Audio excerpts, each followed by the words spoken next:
Hi guys, now you come to the fun. This is marketing. Whoa! So I'd like to welcome my esteemed panellists that are joining us with the pitch battles, and we'll be judging the respective pitch battles. But also we'll have 3 agencies up here pitching, and you will also be required to participate. This is just not you standing and receiving information. You also have to participate and ask questions to the respective agency that's pitching. So I look forward to hearing some great questions. So let's start. I would like to first of all introduce my panellists. First of all, we have Deirdra Tindale from BHP. Welcome, Deirdra. Thank you. We have Ngaire Baker. I've been practicing pronouncing Ngaire's name, from MACH Energy. Welcome, Ngaire. Thank you. And we also have Rohin Simpson from Rio Tinto. Rohin's all the way from Tom Price. Welcome, Rohin, to the Big Smoke, Sydney. Thank you. Thanks. All right, to get this pitch started, or actually just before we do move into the actual pitches, what I'd like to do, I'd like to start this session off by posing a question to our panellists. And Deirdra, I'd like to start with you, because I know at BHP they're experts.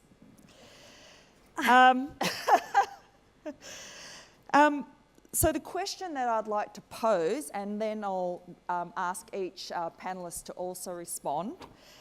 The question is in regards to the industry image, which was, the point of some of those questions in that last session. The question is, how do you think the mining industry can demonstrate future value add with the technology advancements affecting the employment impact? So Deirdra, how do you respond to that? Sure, thank you, Julie. So I think picking up on what that last comment was in the last session, there are definitely things that the mining industry does well, but there are things where we could definitely improve. And I think thinking about the future state, one of the areas where we need to get a bit better is our community engagement. I think if we're already looking ahead to the future, then we should be bringing our host communities along on that journey with us. So that means engaging early, that means having open and honest and transparent conversations with our communities about what our plans are, and then asking them to be part of the solution. So for example, if we know that we're moving to automation and that will mean that a certain type of job and therefore skill set will no longer be required, and we're already looking ahead to the types of jobs that we will need, how do we ensure that the community is coming along on that journey with us? So is it increased investment in certain types of education courses? Is it ensuring that the business chamber is thinking about what new types of businesses it might look to welcome into the local community? I think it's things like that where historically the mining industry has very much kept the decision making within the company. So sort of like that caricature at the start of the day when the mining industry was driving the Rolls Royce and the community flag was up at the back of the car and it said the mining community was the one calling the shots. I think we've had to really transition away from that, and we need to start embracing bringing our stakeholders into the tent much earlier in order for them to have a true seat at the table and real skin in the game that will ultimately assist us. So with them having skin in the game, then it's not a surprise. They understand this is the evolution of the industry. Exactly. Great. Ngaire. Thank you, Julie. Whilst I support Deirdra and we work opposite each other in that Deirdre's mine is across the road basically to where I'm situated in Muswellbrook, I've taken a different angle altogether in that we all know, to update our messaging around what it is we're doing in the mining industry. And that's why we're here today, to look at these pictures and to try and find solutions. The value add is to talk, to train, to educate. I believe it's, having lived across Australia in various mining communities across many different states, it's got to start with a primary education or earlier, and it's got to be a nationwide solution from an education point of view. There's no point WA Department of Education saying let's do it this way with the mining industry, and then New South Wales say let's do it this way. We've got the technology, we've got the smarts, we've got the education system to do it. I believe, having educated a young man across Australia, and all the challenges that came with living in remote locations, that if we don't start changing the way we're talking about this and educating our young people, the mining industry will continue to have the same message over and over and over, and we will never progress. It'll keep, the media agencies will keep grabbing onto that one tragedy and not focus on the positives. I've been in the mining industry for nearly 30 years, and we are still talking about the same things. We're still doing the same things that we were doing many, many years ago. I think the discussion, as Deirdra was saying, around new technologies and involving our communities, you've got to look at what education departments are doing with STEM, with educating our young people in all sorts of careers, from IT to robotics. It's incredible, the skill set that's out there. As somebody said this morning in a presentation, they come into organisations from a wide variety of university courses, get them involved from a younger age. We talk, Deirdra and I both speak regularly in Muswellbrook to our local schools, to our community, to business, but it's got to be a much broader approach to get these young people into our industry and start talking about the technologies of the future and how it's going to change our industry. So, Ngaire, you're saying that mining has to broaden its footprint in terms of attracting more skill sets within the industry that aren't necessarily traditional mining? We are broadening, yes, we do need to, and we are broadening. When you look at the rare earth minerals that are currently available in Australia, we've focused on iron ore and coal for a long time. WA and parts of Queensland and New South Wales with gold in Victoria, etc., etc. Rare earth is where the media is focusing a lot of their attention. There's potential there for maybe not the massive mine sites, but the follow-on effects of the rare earth minerals mining and the products that come from that is where you'll see a value chain of industry, of technology, of people, of recruitment. And I believe that's our future. That's where we value add for Australia's economy and for the rest of the world. I mean, we are making this technology in Australia. We have the people and we have the smarts. We've got to stop thinking about mining as being about high-vis uniforms and dirt and big trucks. It's not. We have got an amazing talent pool in this country and we're not drawing on it. Well, I certainly would have to endorse that. I mean, I'm in the university environment now, was in the industry environment, and we have a very, very talented pool of graduates that are graduating. But one thing I can tell you for sure is that they're not talking about working in the mining industry, which I find extraordinary, really, because we're in Australia, right? And they're switched on to all the civil projects and that are happening around Australia at the moment. But I can assure you the talent pool is here in Australia, and I see it, and I'm absolutely blown away with some of the stuff that they're doing in the universities. So obviously, if you want to do something in the universities, perhaps I'm someone that can help you get the right contact and that with that. So I believe there's great potential in that. And also another part of your message was in regards to value add. That there, I think, is the future of Australia, and that's where some of my research is heading towards that I'm working on. But now I'd like to ask Rohin, in terms of your view. Thanks, Julie. As a relatively new professional in the industry, I suppose come into it from not knowing much about the mining industry beforehand to now being quite involved at an operational level, and I guess seeing, like I really didn't know much about mining to begin with, but I think once you get involved and really understand all the different opportunities that are currently available, particularly with the advancements in new technology, automation and all that side of things. It's really opens up to a much wider pool of potential new professionals coming into the industry. I think earlier today it was, I think Jake or Julian were saying that there's only 25 mining engineering students enrolled currently in Australia at the moment. So certainly you can really view it as an opportunity, I think, with new technology. And with all of that going on, if no one really knows about it, that's not much use. So I think how we go about communicating, what opportunities there are in those sort of technology spaces, and really looking at how we can utilise that and build that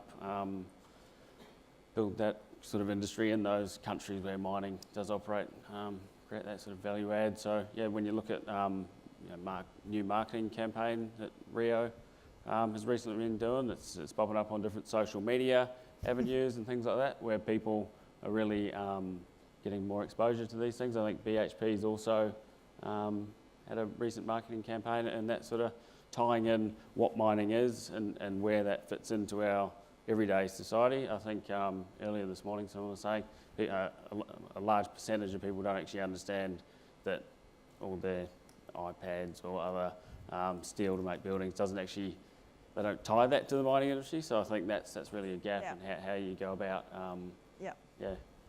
Well, I tell you what, if mining really takes advantage of the technology piece, I think it will create an enormous amount of employment and new interest within this particular country. There is absolutely no doubt about that. And I mean, Rio Tinto is a great example where, some of the skills and expertise have actually moved off the mine site, but they're actually now positioned in a centre in Perth. So the employment's there, but it's very, very different skill sets.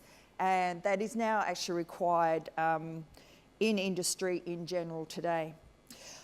Okay, thanks very much, guys. Now I'd like to move to our pitch battle, and this is where the fun will happen, the good fun, that is. So just before we start on the actual pitches, just to let you know that each pitch will be 5 minutes, and then after each pitch from each respective agency, then you guys as an audience, we're hoping you will be able to ask a question, and I'm sure there will be many different aspects that you would like to ask the respective pitches about their particular approach that they took. So after each pitch, the panellists here will assess the pitch, and at the end of the 3 pitches, will then provide feedback in regards to how they think the pitches rated in terms of helping the image of mining in working towards improving the image of mining. In fact, I realised I never outlined the topic of the actual pitches. So it's basically the pitches are addressing the topic of assessing alternative strategies to positively impact the image of mining. So now I'd like to introduce our 3 agencies that will be pitching. The first agency will be Prospero Productions. We're a Prospero. Well done. Our second agency that will be pitching is Eardrum. Eardrum, great to have you here. And our third agency that will be pitching will be Jack Morton Worldwide. Great, guys. So the first agency to come up and provide their pitch is Prospero Productions.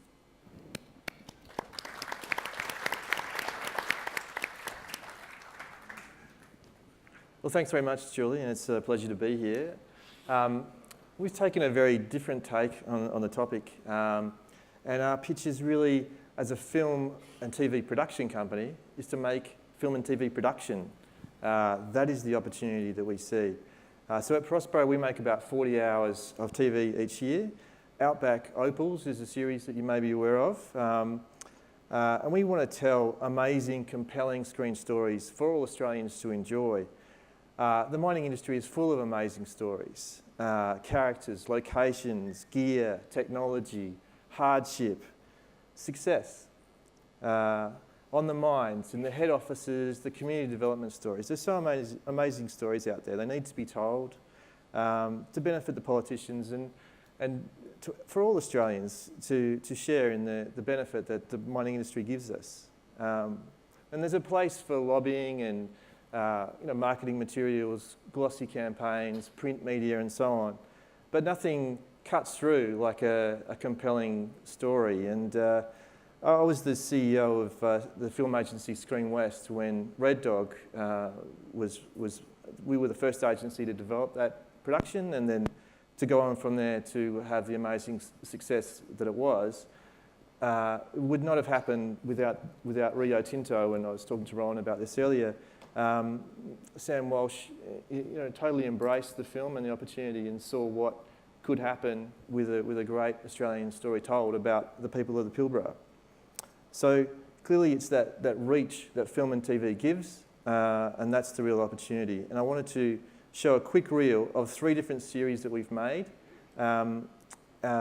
where we've gained the trust of the organisations involved. And I think that's the most important thing I'm sure the mining industry feels, is concern about access and trust.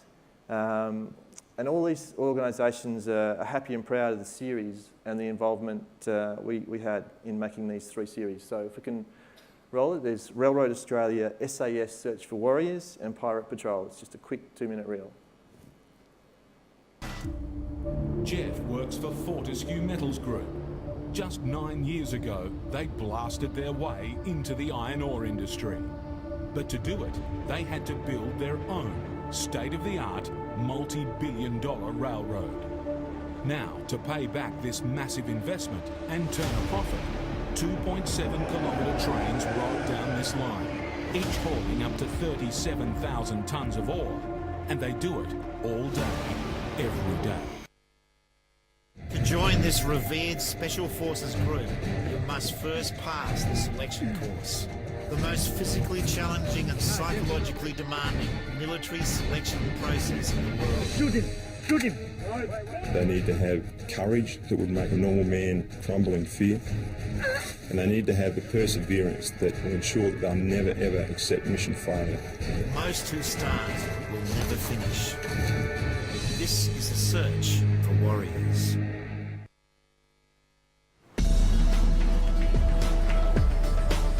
Australian warship HMAS Toowoomba is heading to the troubled waters of the Persian Gulf. We've got Iran and Pakistan up there. The mission? To combat smuggling and piracy. What lies ahead is 6 tough months in this highly volatile part of the world. Facing danger and pushed to their limits. Over there and get him out of those fire suits! Get his hands on his head! It's all in a day's work for the Pirate Patrol.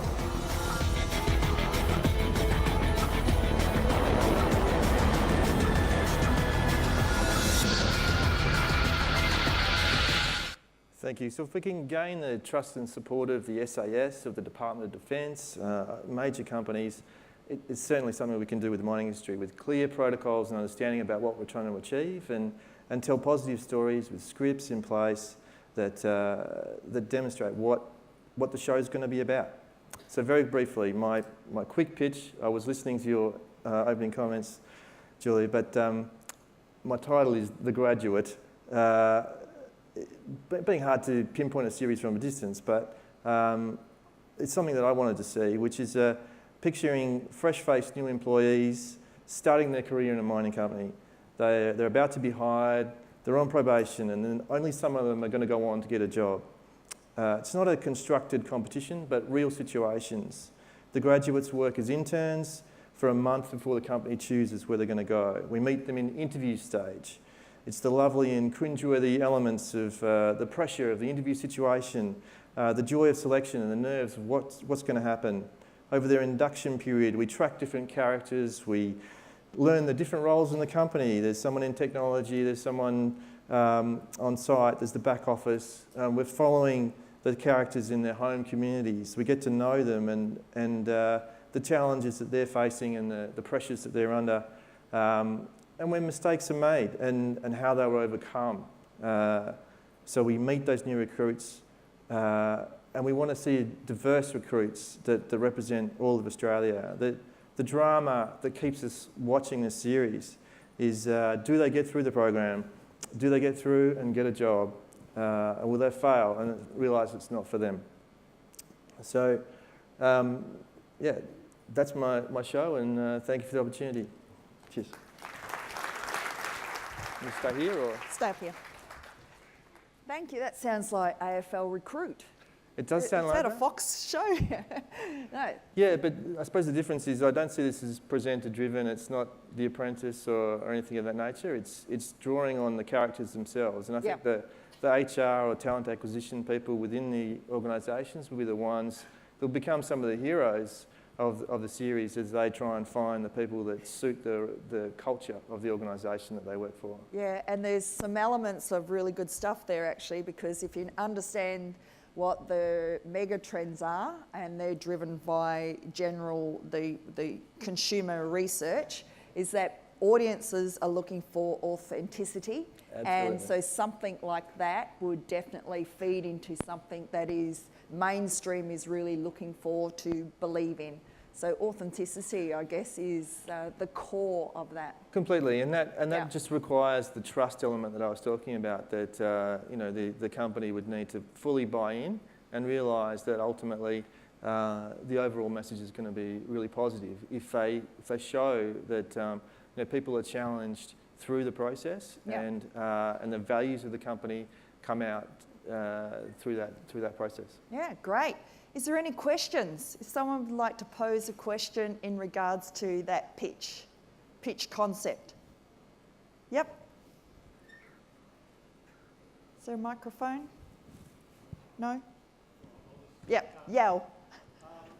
Mining engineers are obviously a shortage, but the critical skill in our business is heavy duty mechanics and electricians. So, you know, how do you pitch really they're much more in short supply and affect our business much more than mining? Yeah, thank you. I think that certainly there's some huge characters in those professions as well as in the engineering professions, and we're now into Series 7 of Outback Truckers, and you know, it's a show that's done extraordinarily well in Australia and overseas because these are huge, larger-than-life characters who are selected to take you on a journey to places you've never been to before. So to me, those characters allow you to access the technology, the equipment, the scale, the size of the work that those people will be working on. How's that? Do you believe?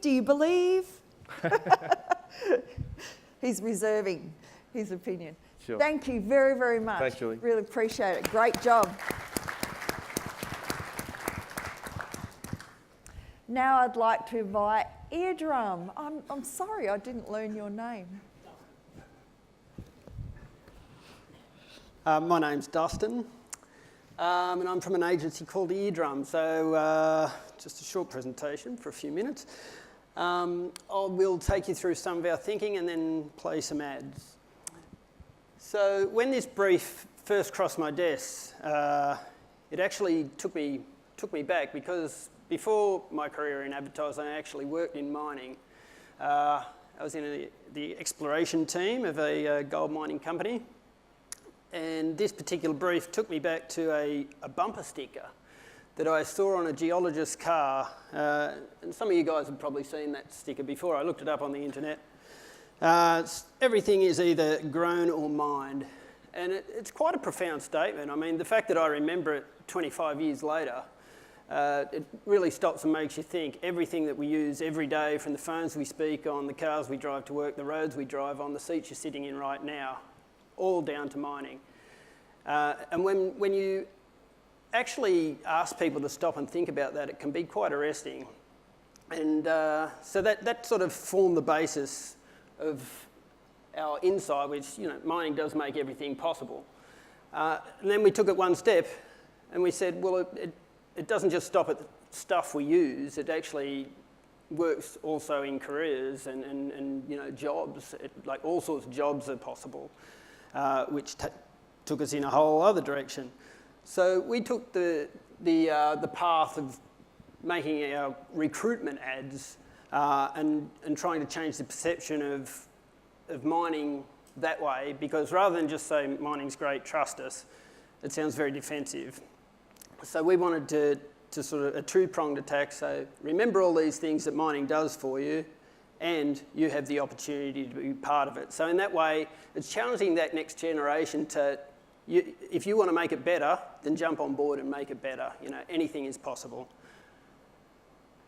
So although, despite our name, Eardrum, we are an agency that works in every nook and cranny of the media landscape, but we do specialise in audio, and we actually think that radio is where we've led here because of those three reasons. It's more personal, it's more localised, and it's more trusted. So radio, TV can come across as a bit corporate. It's made by someone in a capital city in a suit and tie and big building or glossy offices overlooking the harbour. Whereas radio is usually, it's perceived as coming from the building down the street with the big aerial. So it's on that level, it can be very local, and you can target it accordingly. Like, you can target a particular region that might be mining a certain material, and you can change the messaging that way, and you can make it feel very friendly. So we'll play some ads. You know your radio? Well, down here is where it all started.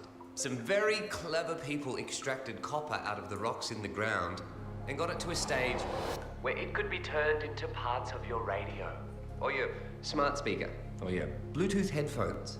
Do you know who else had a hand in all this? Someone just like you, who wanted a job making the impossible possible. So why not let mining build your career from the ground up? Visit careersfromthegroundup.com.au.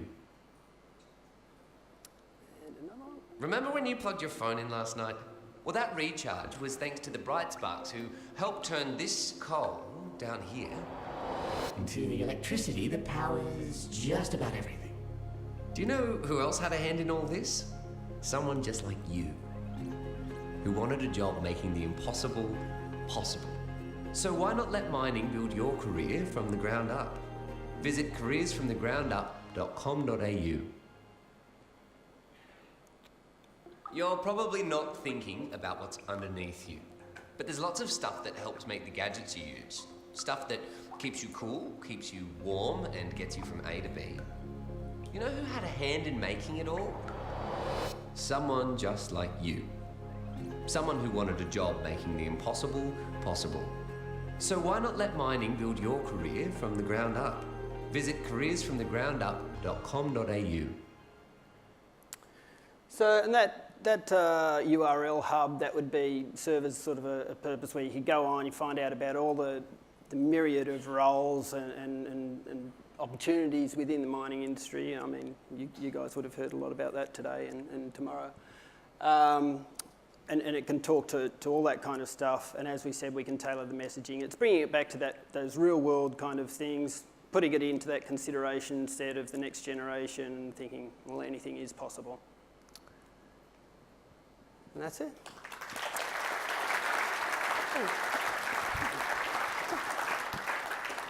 Thank you very much, Dustin. That was a very different approach, hey? Very different from the story type of approach. So this is probably more aspirational, appealing more to the aspirational needs or aspirational Well, it is. desires. It's pain. Everyone wants a challenge in life. They want fulfilment and they want to know that they're making a difference. And I think that's where I think one of the panellists spoke to before. We need to move away from, the dump truck kind of mentality. And, there is an application for all sorts of roles, and we just need to bring that back and make people aware of that and put it in front of them. Yeah, I actually agree. I can see how this can type of branch out. That's good. Okay, is there any questions that someone would like to direct towards Justin in regards to his approach they have taken to the mining image? Yep.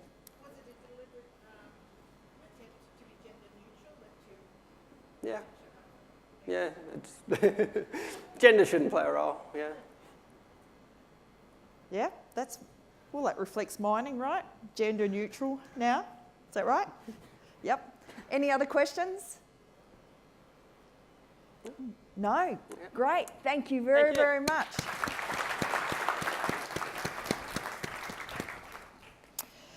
Okay, now I'd like to invite Jack Morton Worldwide up to hear their particular pitch. Welcome, guys.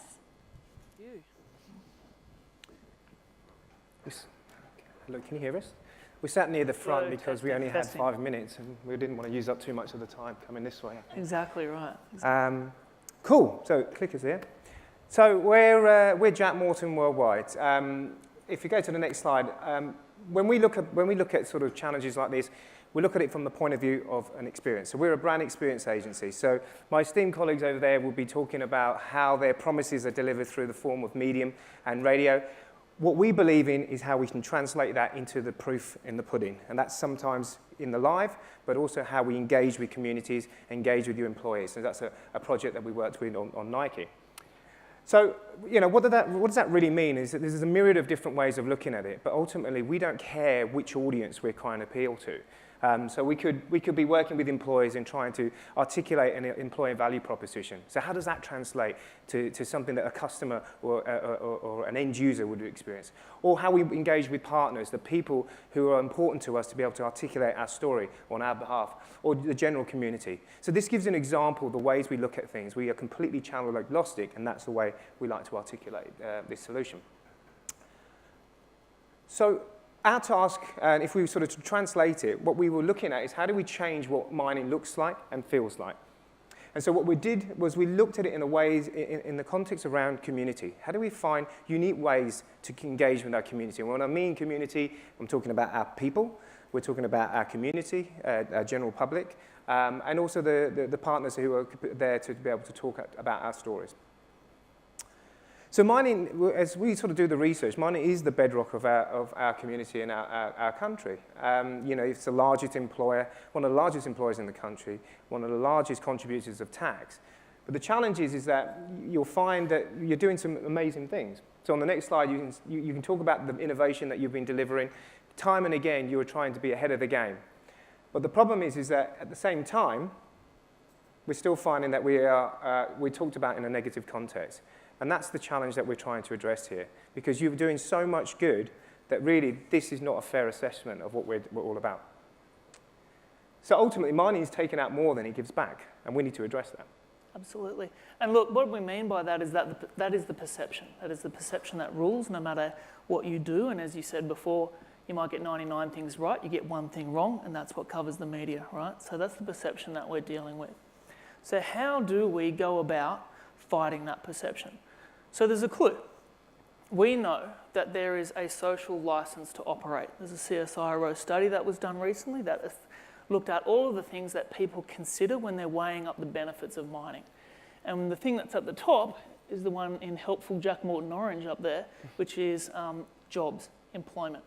Right? So when we talk about proof that changes people's minds, jobs is an excellent one because jobs are a tangible, really felt social good that everyone understands. So even if you're not going to get one of those jobs from this new mine, you can understand as an outsider what jobs will do for that community and the positive that it will deliver.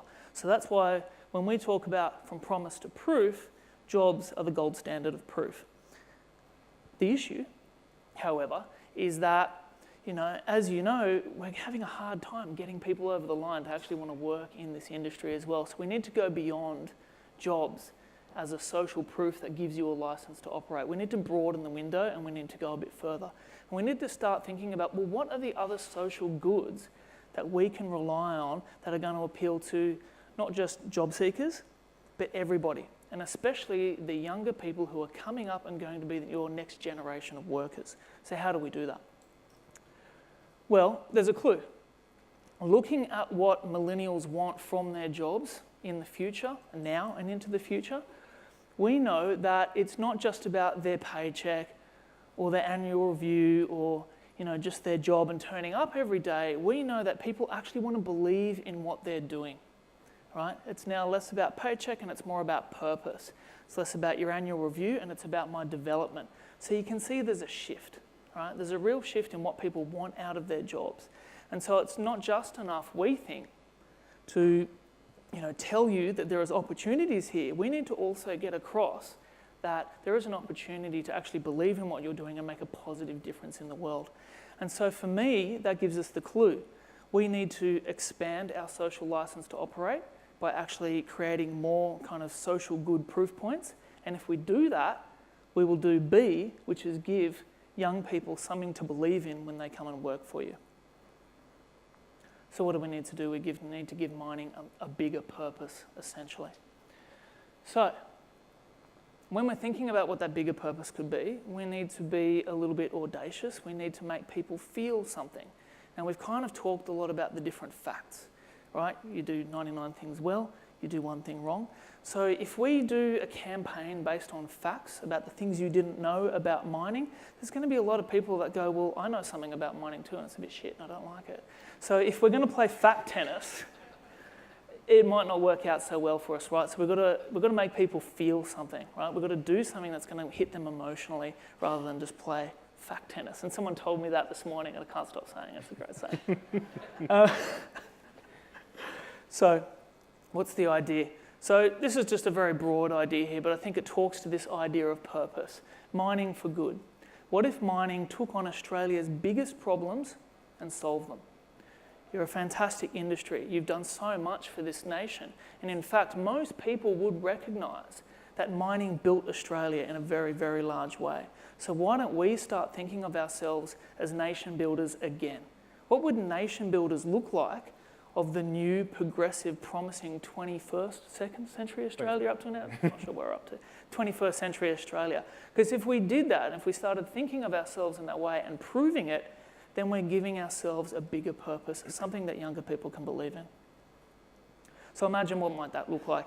Now, we've just come up with some things off the top of our head, but what if? What if mining did something completely altruistic, something that you weren't going to be seen to get something back from, but that would have a real emotional impact on Australians? What if you made sure that there was no more homelessness in Australia? Now, you could do that in a variety of ways. You could either pay for it, you could lobby governments, but you guys have a lot of power and influence and you can do that. What if this very macho industry decided that, hey, we're going to make life better for women in Australia, we're going to provide more opportunities for women, and we're going to do so in ways that aren't just jobs in mining, but let's think outside of the box a little bit there. What if an industry that a lot of people see as being, dirty, in fact decided, well, we're going to clean up Australia's cities and we're going to explore innovative tech partnerships in order to do that and provide real-world benefits for people on the ground when they go to work every single day. Now, these are just thought starters, guys, but the idea here is that they're not just directly solving your own problems, but you've got to think bigger and you've got to solve the problems of Australia. And the reason why we'd want to do this is big things give purpose to the small things. So not everything you do is going to solve the biggest problems in Australia, and no one would expect you to do that either. But if you do a couple of these things and people talk about you in a new and unexpected way, what's going to happen is the smaller things that you do will live under that umbrella in people's minds, and those things will also contribute to changing the conversation for you guys. So what are we hoping to do? We're hoping to radically invert perceptions. We're hoping to change the conversation. And we're hoping to do that by creating experiences in people's lives that are unique, that are interesting, and that are going to make people pay attention. So one final chart, really. I mean, so we've talked about promises, and as I said, there's nothing wrong with articulating those promises through your television commercials, through your radio, and through many other ways. But our job is to be able to translate that into experiences, and whether that's for your employees or right through to the other end when you're trying to engage communities. Absolutely. And just a slightly controversial slide to kind of end on, but ultimately what we want to do is we want to shift people from seeing mining as an evil necessity to mining for the good of all of us. Thank you.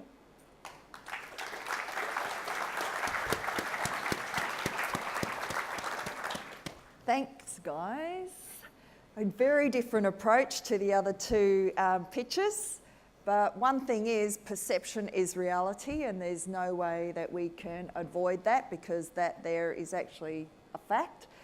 And also you've targeted or you homed in on experience, and essentially we are now in an experience economy.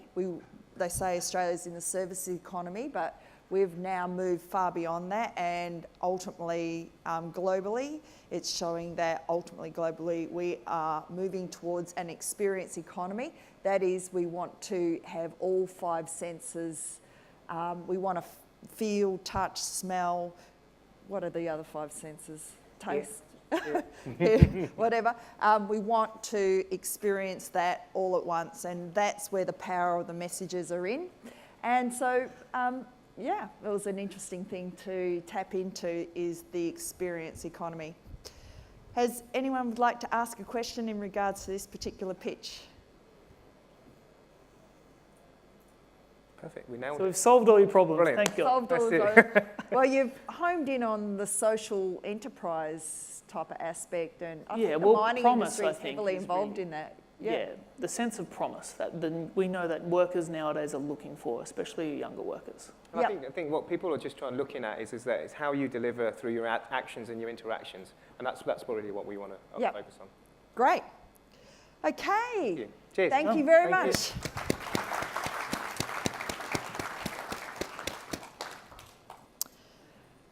Okay. Let's get some feedback from our panellists in regards to our pitches. Deirdra, would you like to start? I suppose so. So I guess just looking at the first pitch by Prospero. So I really liked the idea about of telling stories about real people. I guess I was starting to picture something akin to The Apprentice with The Graduate. I think that really speaks to what we discussed this morning about the need to demonstrate to young people in particular what the future can look like for them and what it can look like to be working in the industry. So I thought that could have some real appeal in terms of demonstrating that positive culture, everything from diversity to, the challenges and dramas of entering the workplace. So I thought that had real merit. In terms of Eardrum, I really liked this one. I guess, hearing that, I just thought if I was driving in my car, this is definitely something that would make me think. It would sort of grab my attention, wondering who was talking to me out of my radio and where were they that sounded like they were maybe down a mine shaft. So really liked that idea. And I thought, versus, mining makes anything possible versus just trust us. I thought that was really great. I guess one suggestion, and I know there was talk about it being gender neutral, I actually thought, a potential way to make it even more appealing would be to add a female voice or different ethnicities throughout, so that you're hearing the same message but coming from different people to demonstrate that there is great diversity and there's strength in diversity in the industry. And then with the last one, really like the idea of going beyond jobs. I think that's something that, as we come into the age of automation, that the mining industry is starting to have to grapple with. When you start to think about planning approvals for major projects, for so long, our value add to governments have been jobs, royalties, taxes, payroll taxes, you name it. So thinking about what that suddenly looks like when we don't have as many jobs and therefore there aren't as many taxes and royalties to be paid on the project that we're seeking approval for. So that really spoke to me. From promise to proof is also a good one, because I think it's very easy to promise things, but actually demonstrating what you delivered is another, and mining for good. I think the reality is that we do a lot of good in communities, and they're right in that the negative headlines take over, and that tends to be what people remember more than all the small good things that we do progressively. So really congratulate all 3 agencies. I think you've given us a tough task. Thanks, Deirdra. Ngaire? Oh, sorry. Ngaire? Ngaire? It's okay, it's late. Thanks to all 3 agencies, fairly thought-provoking pitches. Prospero, I enjoyed your messaging and the visual. I'm a visual person, so I did like that. I think it would work very well with graduates and with the younger generation. I couldn't really see how your pitch would improve the image of mining and resources. I missed that. There was a lot of information, but I'm not really into lifestyle dramas. They bore me. I know, I'm probably wrong generation, but and I know that they're very controversial and everyone's talking about them, whether it's football players or getting married or whatever. But I don't see that that would really ring true with the mining industry. The mining industry isn't complex, and it isn't something that's hard to understand, but you have to understand it to get through to it, if that makes any sense. Perfectly. But putting miners on TV and portraying them through, having dinner through to breakfast and playing footy on the weekends, I just, having lived and worked in it, I don't think that is something that would really ring true. But yeah, again, very, very interesting visuals. Eardrum. I still have that sticker on my car, Dustin. I got those stickers when I was in Leonora in whatever year that the Minerals Department of WA put them out, and I keep getting it reproduced. Even stuck it on my son's car. He's like, oh, okay, Mum, thanks. with these other rugby union stickers. But unbelievable. Your connection with the messaging, I thought, was spot on. It made me gave me a tingle. It really did ring true to everything that I believe in the industry, and your research, your thought process was just on how you did that, how you presented it, and what you put into it. I thought was excellent, and it would ring true with graduates through to mature people, because as the advertising says, everybody listens to the radio, whether you're 18, 10 or 80. We've recently done radio advertising in Muswellbrook, and it's amazing the amount of people who've said to me, oh, you're advertising on the radio. I heard it. Why? I said, well, you heard it, didn't you? Yeah. There you go, it worked. You listened to my message. So you're more informed about what we're doing on our mine site. So I really enjoyed it. So thanks, Eardrum. I thought that was great. And if you ever run out of stickers, let me know. If you want some, I can give you some, because I think it's a great message. And my car hasn't been egged once yet. Jack Morton. Yeah, amazing information. Great lot of data, and you mentioned the social licence to operate, which is something that I go to bed thinking about and I wake up thinking about, and I think about while I'm doing the dishes. You touched on a lot of excellent points, and you had great statistics and great deal of information, but I didn't see how it would actually touch the mining industry or touch the youth or someone that's wanting to retrain to get into the mining industry. I just didn't quite get that picture. But overall, great research, and I appreciate your effort. Thanks. Great. Rohin. Yeah, thanks. How's that? It's working, Rohin. It's working. Yeah. Conscious of time, I don't want to keep everyone from their drinks. Yeah. But yeah, look, reiterate some of those comments. Prospero, really liked your the movie. If you were to use it in a mining example, I think that would have been fantastic. We started out with the trains, and then I got lost as to where we were going there. But in terms of the actual using a movie to show a bit more about what mining people do every day out on site, I think it's definitely got some potential there. So yeah, thanks very much, Jack. Eardrum. So I'll reiterate the same The example was great. You gave us an example about mining and linked it into, which I thought was really clever, the radio, and we went and got copper that then made stuff that's in the radio that you're now listening to. So I thought that was great. You certainly identified the purpose and yeah, we're on the right track there of what we need to make clearer in the mining industry, give people an understanding of what it's all about and where it fits into our everyday lives. And then Jack Morton, really good, a lot of visuals, a lot of information. You certainly did your research. I really like the fact that you identified what the purpose, and you had information about value versus impact and kind of assessing that. I think that's, in terms of developing a campaign, would be really important to allow you to focus in the right areas.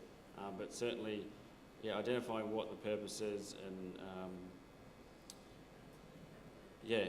and the objective. An example would have been really nice, a mining-related example to watch, but yeah, certainly some good points there.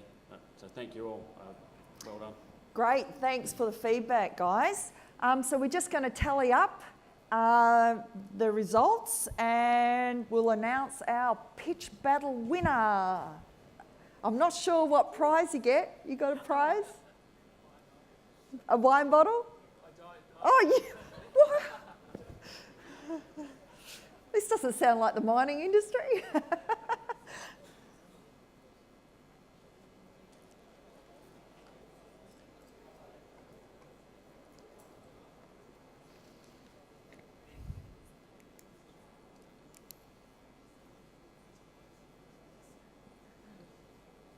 So what do you reckon? Eardrum. What's your first? Eardrum. What's your first?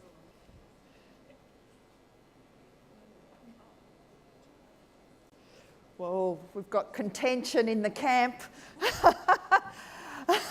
Got contention in the camp.